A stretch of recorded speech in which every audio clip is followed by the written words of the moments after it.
There are some days that look normal, but they are not. Days that carry secret. Days that wait quietly, like something bad sitting in the corner, watching. This story began in Oka, a busy city in Anambra State. People woke up every day to the sound of buses, shaders, and shouting voices. Life moved fast. Everyone was chasing something: money, peace, or hope. In this city lived a young woman named Lucy. Lucy was a fresh graduate of laboratory science from the University of Oka. She was 30 years old. People often say she was beautiful, and they were not wrong. Her skin was smooth and clean, and her eyes fine when she smiled. But what made people like her was not only her beauty. It was the way she spoke softly and minded her business. After many months of staying at home, Lucy finally got a job. She worked as a lab attendant in one of the big hospitals close to Bank Road. The salary was not big, but it was honest. She could eat well, pay her bills, and still send money home every month for her parents. That alone made her grateful. Lucy lived in a small self-contained room in town. It was simple and neat. Nothing was too much, nothing was missing. She had a small TV that worked fine. She had a kitchen where she cooked her own food. Sometimes the smell of her cooking would spread and make neighbors wish they were invited. Her bed was simple, but it was comfortable.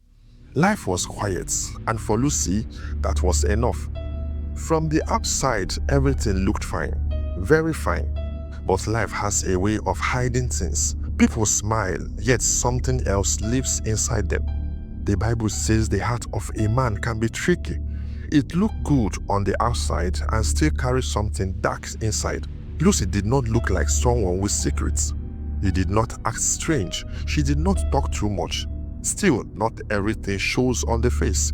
And somewhere in the middle of the normal life, something was waiting. Not loud, not fast, just waiting.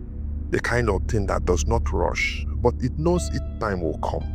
After her afternoon shift, Lucy was very tired. It was one of those tired feelings that sat inside the body, not the kind sleep removed quickly. She signed out, greeted a few nurses, and decided to go straight home. She needed to rest. Nothing else mattered at that moment. She stepped out of the hospital compound and began to walk. The sun was still up, but not bright. The air felt thick. People moved slowly on the road. Lucy loosed her shoulder and sighed. Home was closed. The hospital was just 2 streets away from where she lived. Then her phone rang, stopped working, and looked at the screen. It was a call from the hospital. "Hello? Please, Lucy."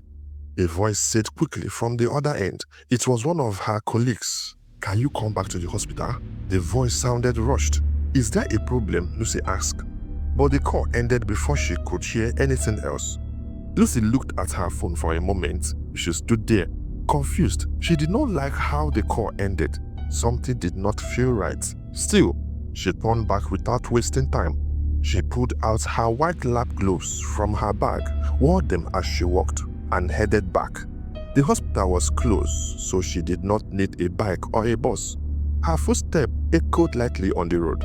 As she got close to the hospital gate, she heard a man's voice. It was loud, not shouting, but strong, the kind of voice filled with pain and confusion. Lucy slowed down. The hospital had a visitor waiting area near the gate. There was also a reception desk facing the female ward. As Lucy entered, the voice became clearer. It was coming from inside, near the doctor's office. People had gathered.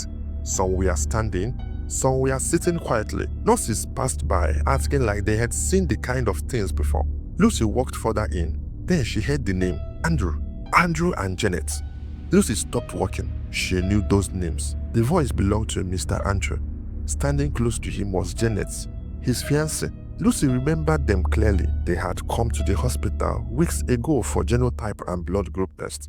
They were calm then, smiling, holding hands, talking about marriage plan. They had been together for 11 years. Everyone knew them as a serious couple. Andrew had finally proposed. He wanted to settle down. Janet said yes with joy. Everything looked perfect, but at Immaculate Heart Hospital, things did not go as planned. Andrew was ill.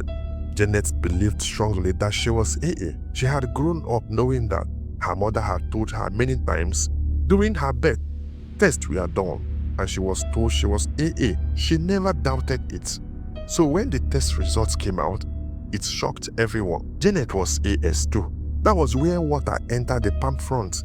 The problem was not small. AS and AS meant risk. Risk of sickle cell children, risk of suffering, risk of hard choices. Andrew could not understand it. Janet could not accept it. Her mother refused to believe it. Arguments started. Tears followed. Silence came after. Now they were back in the hospital. Lizzie stood quietly and watched. Andrew was talking to the doctor, his voice shaking. "How can this be?" he asked. "We have been together for 11 years. She has always known she is AA." Janet stood beside him, her eyes red. She was not crying loudly. She looked lost. Her hands were shaking slightly. "I am AA," she said weakly. "My mother said so. I have never been sick like AS before." The doctor tried to explain calmly. "Sometimes mistake happens," he said. "Sometimes people are told the wrong thing at birth. That is why tests like this are important." Andrew shook his head. "So what are we supposed to do now?" he asked. Nobody answered immediately. Lucy stood there listening. Her pace was calm, but inside her mind nothing moved. She remembered the test. She remembered handling the samples. She remembered the names. Lucy did not speak. She did not move closer. She just watched. Around them, the hospital felt quiet. Even the fans seemed slow. Nurses avoided eye contact. The receptionist pretended to be busy. Janet suddenly broke down and sat on the chair. "This cannot be. This cannot be happening to me," she whispered. "This cannot be my story." Andrew placed his hands on his head. He looked tired, angry and confused. Lucy felt a strange feeling in her chest, not pity, not fear, something else. She adjusted her gloves. Nobody noticed her standing there. Nobody knew what has passed through her mind at that moment. The sky outside was still undecided. The rain still refused to fall. The sun still hid behind clouds. And in that hospital, among white walls and quiet steps, the foundation of something dark was being laid. This was only just beginning.